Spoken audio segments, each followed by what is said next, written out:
to Attitude and Virtue. I'm Bill Hayes, and for the next hour, Corey Hart will be our guide through his sixth album, Attitude and Virtue.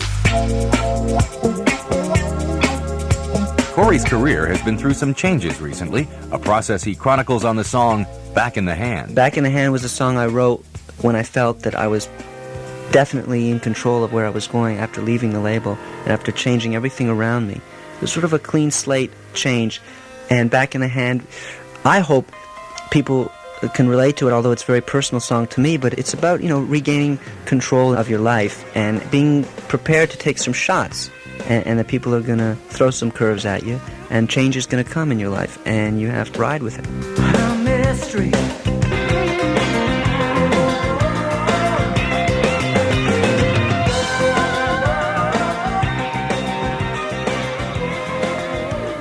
From his latest album, Attitude and Virtue, that's Corey Hart, Back in the Hand. Listen to Attitude and Virtue and you're immediately struck with the rhythm. John Mellencamp's drummer Kenny Aronoff, who joined forces with Corey for his Bang album, anchors the rhythm section. After the first record, I was locked into using drum machines and sequencing parts. And only on Young Men Running, which was my fourth album, did I start to move away from that. And I started cutting tracks live. I think some of that raw edge and some of the looseness that you get when you track like that started to come about by me pulling away from a Fairlight or a synclavier. Those instruments can be wonderful, and they can bring so much to a record. But in my particular case, I relied on them too much. The Boy in the Box album was completely programmed. In that album, the rhythms are held back. They feel that the songs could be a lot better had they been cut loose with a real drummer. Reggae has been a trend in all my albums. At least one or two tracks, there's been reggae on them.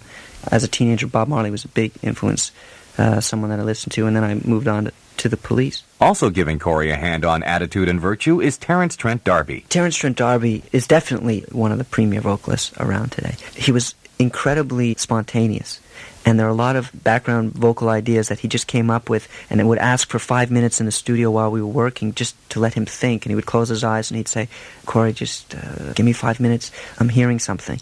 And this guy was right on the money in definitely his own style.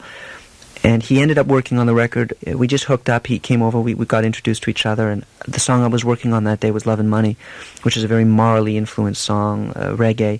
And he just started to sing this sort of high harmony over the chorus as it was playing. And I said, Terence, it sounds very cool.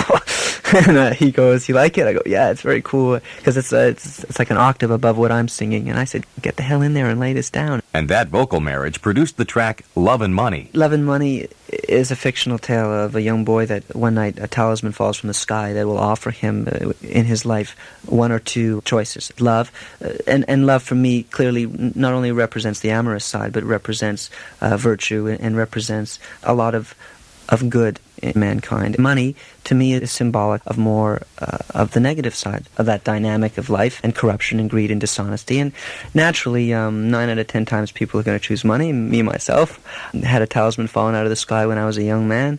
I probably would have chosen money too, and all that would have come with that. I don't know. But I wanted to write a song in which I was making a message that I think people should be dictated by love and should make their decisions based on love. And as idealistic as that sounds, I think that that's the only way we'll be able to continue to bring together people as opposed to driving everyone apart the way I think we are today. In the